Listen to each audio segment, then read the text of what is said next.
de hecho, ese es un tema que nos preocupa muchísimo como juristas independientes, porque el ser servidor público en este momento tiene una íntima relación con una simpatía, mínimamente una simpatía que usted tenga por un partido de gobierno, y más aún con algunas declaraciones que hemos tenido a lo largo del tiempo, de que para ser servidor público tiene usted que ser acólito y además activista declarado del partido de gobierno. Entonces, ¿eso qué significa? Significa que ese juez que probablemente sea elegido como magistrado es una persona que tiene criterios de simpatía, de apego, de partidismo con el actual gobierno. Eso rompe en forma absoluta el principio de independencia judicial que debe regir en el ejercicio jurisdiccional. ¿Qué significa ser independiente judicialmente? No es una limitación a la forma de pensamiento. Usted puede pensar lo que usted quiera, ¿no es cierto? Pero lo que usted no puede ser es un simpatizante o un acólito del gobierno de turno, porque precisamente el juez, y peor el juez de esta categoría, es el que pone límites, pues, al accionar del poder público. Esa es la labor esencial del juez. El juez lo que hace es ponerle límites a ese accionar. Entonces, si usted, ciudadana, por alguna razón se enfrenta en un proceso, en un juicio, al gobierno, ¿qué chances tiene usted como ciudadana de ganarle al Estado? Absolutamente ninguno. Y eso rompe otro principio, el principio de igualdad jurídica, ¿no es cierto? Entonces, es por eso que estamos muy, muy preocupados por la presencia de funcionarios gubernamentales, ¿no es cierto? Pero además, fíjese que es legal, es cierto, porque antes usted tenía que renunciar para postularse a una otra función pública. Pero fíjese que si yo soy funcionaria pública y usted no lo es, y nos presentamos ambas a una postulación, yo tengo una ventaja sobre usted, porque yo puedo acceder a ciertas personas, a ciertos contactos, para que me ayuden a llegar a donde quiero llegar, y usted no. Entonces ahí rompe otro principio que es la igualdad de los postulantes frente a la posibilidad de ser electos y antes de ser preseleccionados.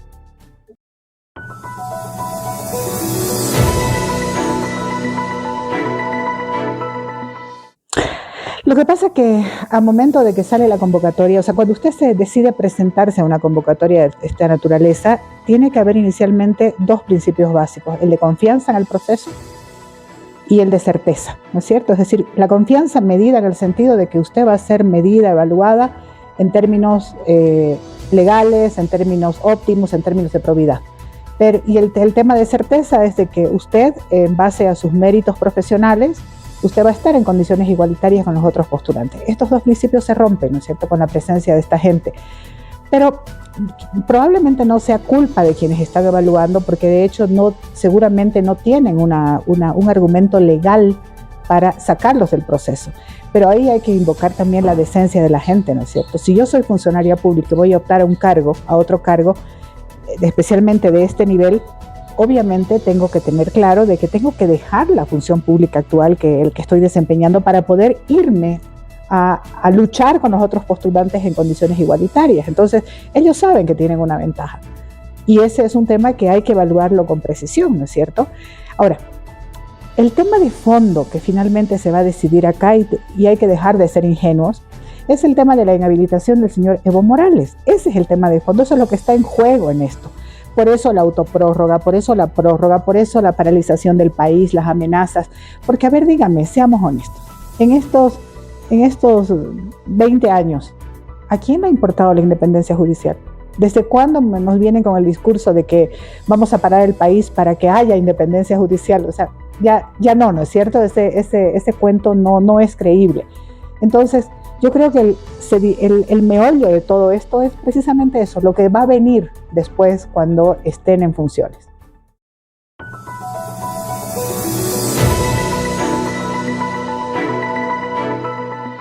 En otros países, el proceso de selección de magistrados para altas cortes dura bastante tiempo, porque incluso los someten a los magistrados a una suerte de exámenes psicológicos. ¿Para qué los exámenes psicológicos? Para verificar de que usted sea una persona lo suficientemente fuerte para poder afrontar presiones políticas y económicas cuando usted esté en el cargo, para ver si usted puede, su personalidad da para eso. Es decir, que no solamente son suficientes los cartones. Yo puedo exhibirles cursos, me he pasado la vida haciendo cursos, no sé, pues maestrías, doctorados, puedo exhibirle lo que sea.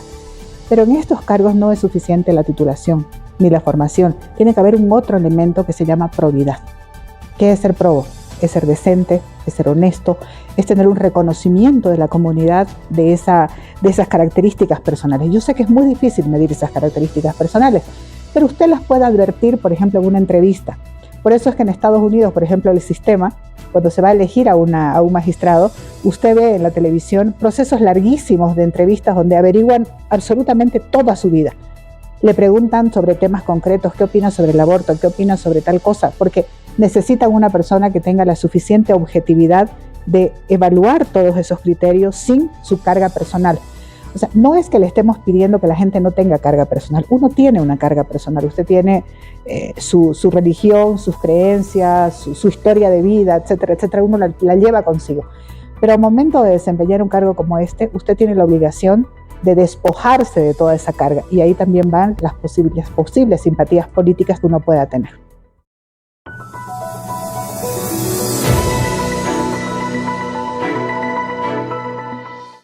Yo creo que el proceso de preselección hay que mirarlo un poquito antes de esta última fase, ¿no es cierto?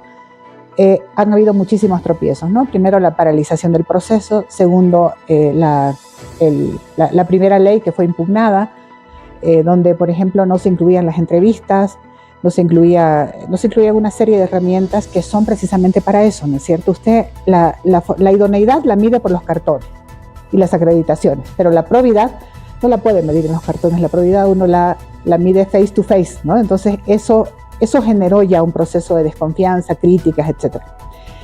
Luego vino pues el tema de la famosa interposición de la acción que presentó el presidente del Tribunal Supremo de Justicia, donde pidió que se interprete y donde salió la prórroga. Entonces eso generó todavía mayor desconfianza porque estaba vinculado a este proceso.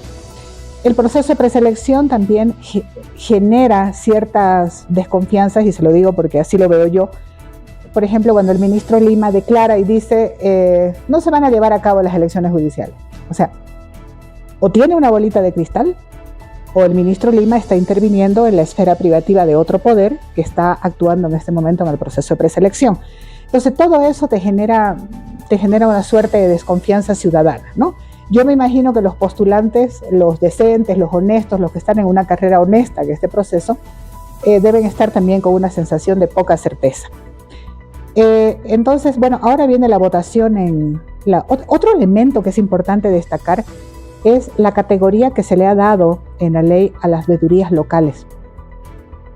A la veeduría internacional, las comisiones tienen la obligación de seguir las recomendaciones, pero a la veeduría local, por ejemplo, entiendo que hay un órgano que se llama OCDE que está haciendo veeduría y que ha sacado un informe hace poquito.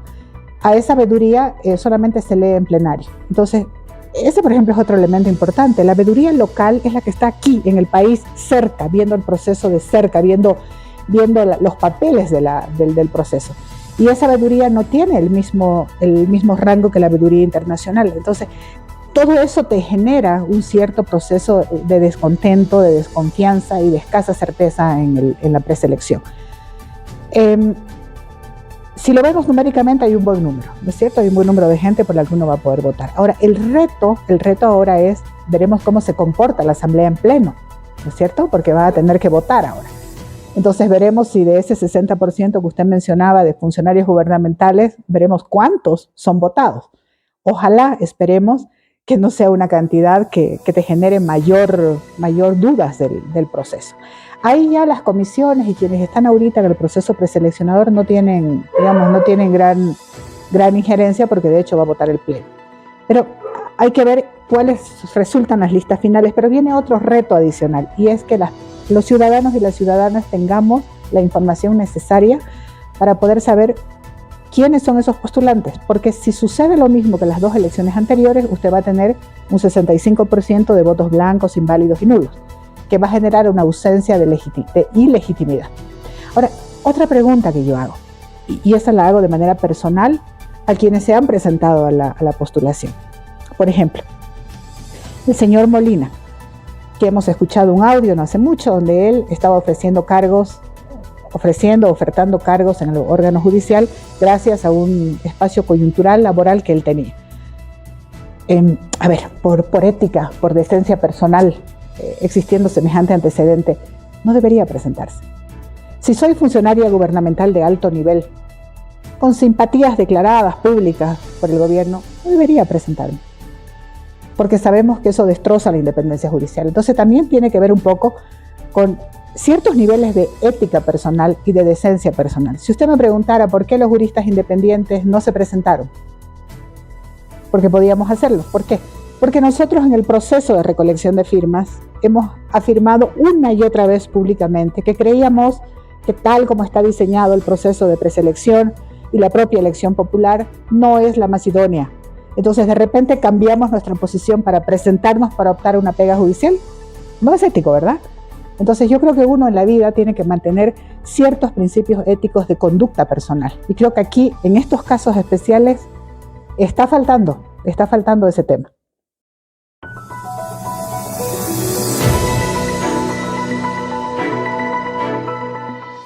Bueno, el proceso ha estado abierto y no se han presentado, ¿no? Es poco lo que puede hacer las comisiones seleccionadoras con ese detalle.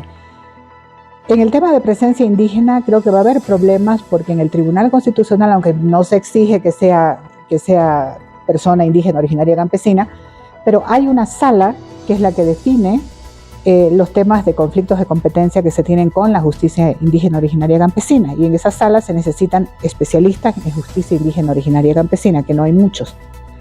Entonces, ahí yo creo que va a haber algún desfase, ¿no es cierto?, en la conformación de esta sala en el Tribunal Constitucional. He escuchado decir que era probable que se declare desierta la convocatoria para que se presenten mujeres. No sé cuán factible y sustentable sea esto, porque usted no puede declarar desierta una convocatoria solo para que se presenten mujeres, porque eso sería una suerte de proceso discriminatorio en relación a las otras personas, porque las mujeres hemos tenido el tiempo necesario para presentar nuestros papeles y por razones X optamos por no hacerlo. Entonces no podría abrirse una convocatoria solo para mujeres. Entonces tendría que declararse desierta la convocatoria y empezar de nuevo el proceso. Y no sé si los tiempos van a permitir hacer eso, ¿no es cierto?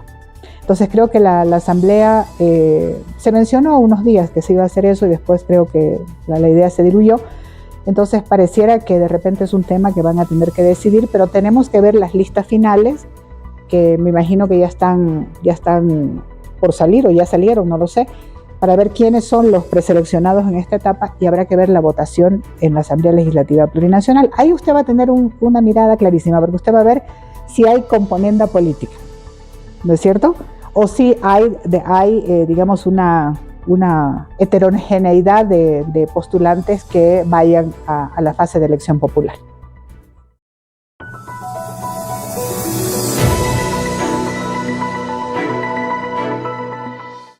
Yo no hablaría de fracaso todavía, ¿no? Aunque quizás ahí tenemos que un poquito hablar de las dificultades que tiene este proceso de preselección, primero.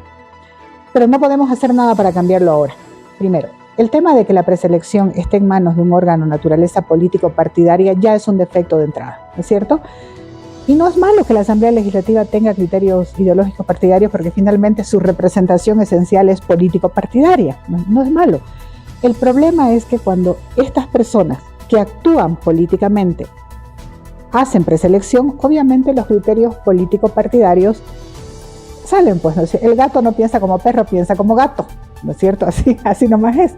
Entonces, nosotros creemos que un proceso de esta naturaleza debería estar en manos de un órgano constitucional autónomo bajo otros parámetros, es decir, lo que habíamos planteado en la propuesta de reforma parcial de la Constitución. Crear constitucionalmente un órgano, una Comisión Nacional de Preselección, que esté integrada por gente con estas características probas que nosotros necesitamos, y que sean ellas las que hagan el proceso de preselección. Donde participe la Asamblea Legislativa Plurinacional, no le estamos queriendo quitar la competencia a nadie, que participe con un par de representaciones por mayoría y por minoría, pero que además estén otra institucionalidad, como por ejemplo Asociación Nacional de Prensa, Asociación de Magistrados, colegios de abogados, facultades de derecho, universidades. Entonces, representación de la justicia indígena originaria campesina. Entonces, usted abre el parámetro, ¿no es cierto?, y la sociedad en su conjunto está participando en el proceso. Ese es un primer defecto que que seguramente habrá que solucionarlo con posterioridad, porque yo creo que una tercera elección, si es que tenemos los resultados parecidos a las dos anteriores, realmente ahí sí yo le puedo decir es un fracaso, ¿no? Y el otro tema relevante es que esta votación blanca, inválida y nula no tiene ningún efecto, es solamente una expresión de descontento ciudadano. Si usted tiene un 60% de gente que le ha dicho no al proceso de diferentes formas, ese proceso debería retrotraerse, pero la ley no establece eso. Entonces, la reforma que nosotros planteábamos era que se llame un referéndum para este proceso y que si había un X porcentaje de votos inválidos, blancos y nulos, el proceso empiece de nuevo, porque quiere decir que la gente está descontenta con el trabajo. Entonces, esperemos que no, que la votación blanca, inválida y nula sea menor, porque si no eso va a producir un efecto muy grande en la deslegitimación de este proceso. Yo creo que ahorita no podría afirmar ha fracasado. Ahorita hay dudas, hay poca certeza, hay desconfianza, que son las sensaciones que yo también experimento cuando veo el proceso, pero lo que sí le puedo decir es que veremos cómo funciona la votación en la Asamblea Legislativa. Si la votación es absolutamente política y usted tiene toda esta gente que son funcionarios gubernamentales puesta en la posibilidad de que vayan a la elección popular, tenemos claro que el proceso ha fracasado, ¿no es cierto? Entonces, habrá que esperar esta votación, pero creo que aún ahorita se puede hablar de dudas, de desconfianza y de poca certeza.